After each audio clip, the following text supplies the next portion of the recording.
Assalamualaikum warahmatullahi wabarakatuh. Jumpa lagi dengan saya. Kali ini saya akan membahas bagaimana sih cara mengetahui permasalahan dalam penelitian. Permasalahan penelitian adalah permasalahan yang memungkinkan dilakukannya investigasi secara empirik. Masalah yang menjadi fokus dinyatakan secara formal untuk menunjukkan perlunya dilakukannya penyelidikan secara empiris sehingga masalah penelitian dapat dinyatakan dalam bentuk pernyataan, pertanyaan, atau berupa hipotesis.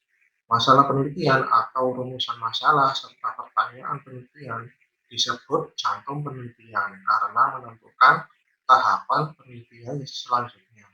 Masalah yang dirumuskan menjadi sejumlah pertanyaan penelitian sentral dalam menentukan rancangan penelitian yang dibutuhkan untuk dilaksanakan dengan cara teratur untuk menemukan dan menyediakan suatu jawaban. Masalah dan rumusan masalah serta pertanyaan penelitian menentukan konstruksi teori yang digunakan.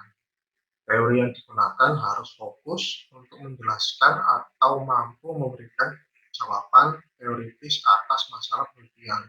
Ketika peneliti hendak mengkonstruksi teori, meliputi pengembangan teori dan juga hipotesis, maka teori yang dikonstruksikan berpijak pada masalah. Nah, masalah juga menentukan metode pengumpulan data dan metode analisis data yang digunakan. Ketika peneliti ingin menentukan metode pengumpulan data, seperti pengukuran, penentuan sampel, dan teknik pengumpulan data, maka peneliti berpijak pada masalah penelitian. Masalah penelitian adalah seperangkat kondisi yang membutuhkan diskusi, informasi, solusi, ataupun pengambilan keputusan, serta memungkinkan investigasi empirik dalam bentuk pengumpulan dan analisis data. Masalah penelitian tidak sama dengan masalah biasa. Permasalahan penelitian dinyatakan dalam bentuk formal agar berkaitan dengan investigasi secara empirik, yaitu investigasi yang berkaitan dengan pengumpulan dan pengolahan data.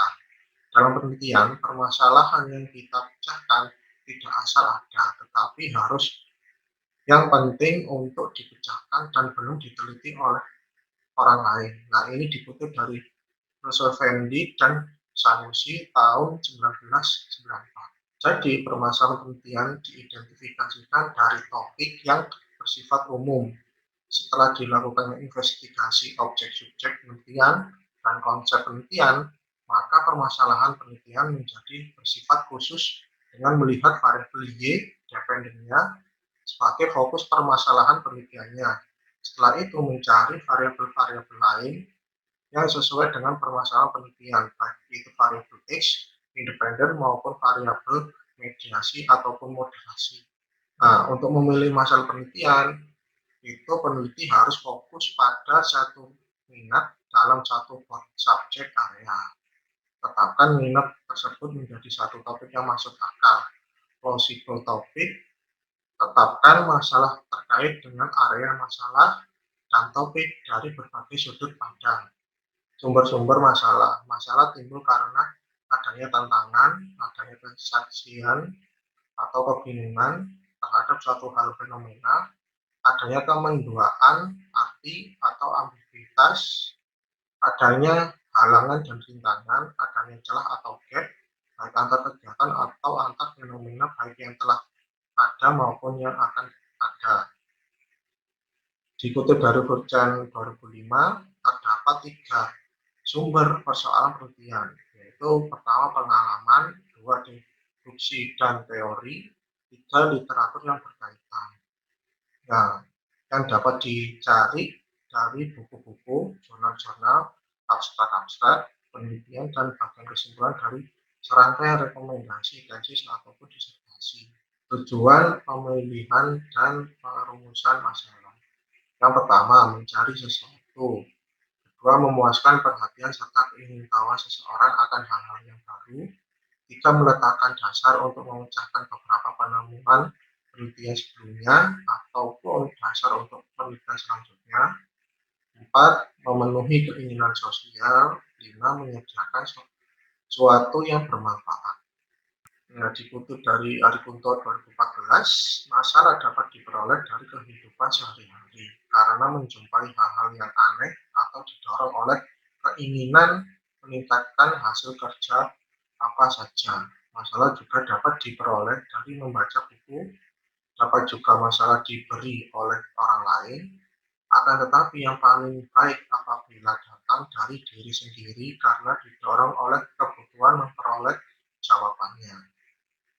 Umumnya keadaan dari sumber masalah yang dapat diwujudkan suatu masalah bila mana ada informasi yang mengakibatkan munculnya kesenjangan dalam pengetahuan kita. Bila ada hasil-hasil yang bertentangan dan juga bila ada suatu kenyataan dan bermaksud menjelaskannya melalui penelitian. Pertimbangan dalam memilih pokok masalah penelitian itu ada 4. Yang pertama, manageable topik. Topik harus terjangkau oleh peneliti setelah mempertimbangkan latar belakang, pengetahuan, kecakapan, dan kemampuan.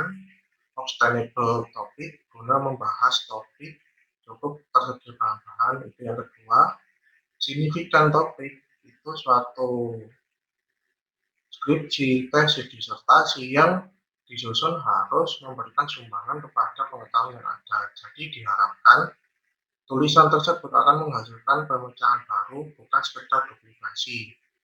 Yang keempat, interest topik.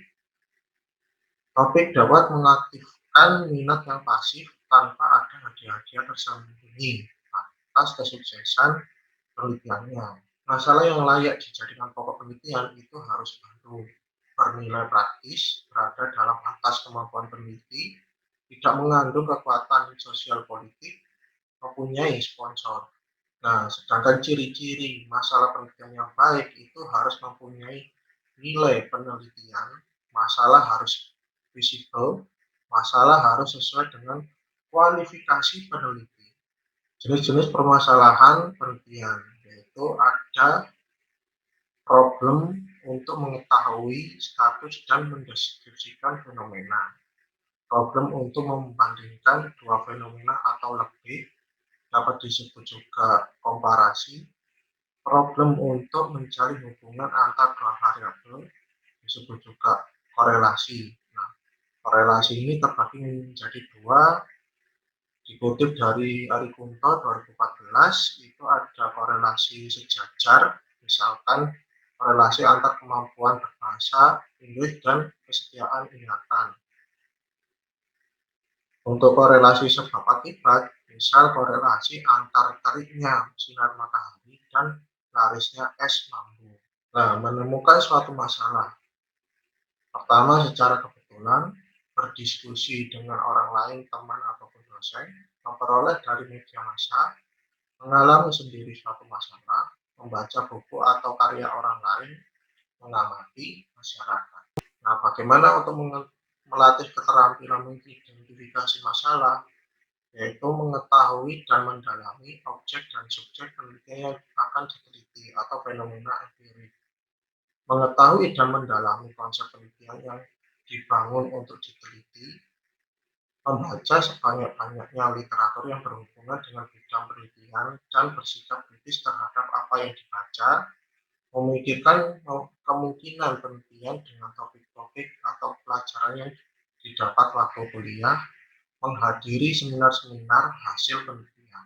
Nah, selanjutnya mengadakan penelitian-penelitian kecil dan mencatat hasil atau penemuan yang diperoleh, menyusun penelitian-penelitian dengan penekanan pada isi dan metodologinya, mengunjungi berbagai perpustakaan untuk memperoleh topik yang dapat diteliti, berlangganan jurnal atau majalah yang berhubungan dengan bidang penelitian, mengumpulkan bahan-bahan yang berhubungan dengan bidang penelitian. Nah, merumuskan masalah penelitian ini dikutip dari Sugiono 2014.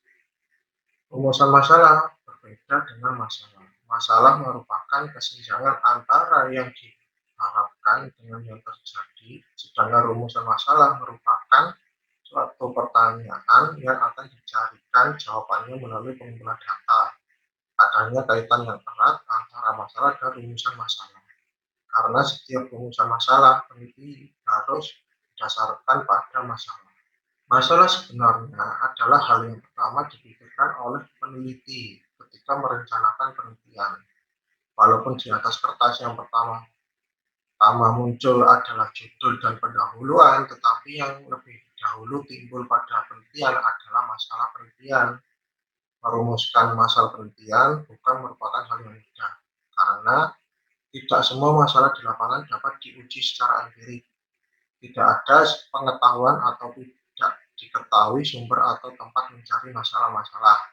Kadangkala peneliti dihadapkan kepada banyak sekali masalah penelitian, dan peneliti tidak dapat memilih masalah mana yang lebih baik untuk dibicarakan. Ada kalanya masalah cukup menarik, tetapi data yang diperoleh atau diperlukan untuk memecahkan masalah tersebut sulit diperoleh. Peneliti tidak tahu kegunaan spesifik yang ada di kepalanya dalam memilih masalah. Terima kasih. Bila suka subscribe, share bila bermanfaat, serta aktifkan lonceng agar mendapatkan notifikasi ilmu baru yang bermanfaat. Saya akhiri. Wassalamualaikum warahmatullahi wabarakatuh.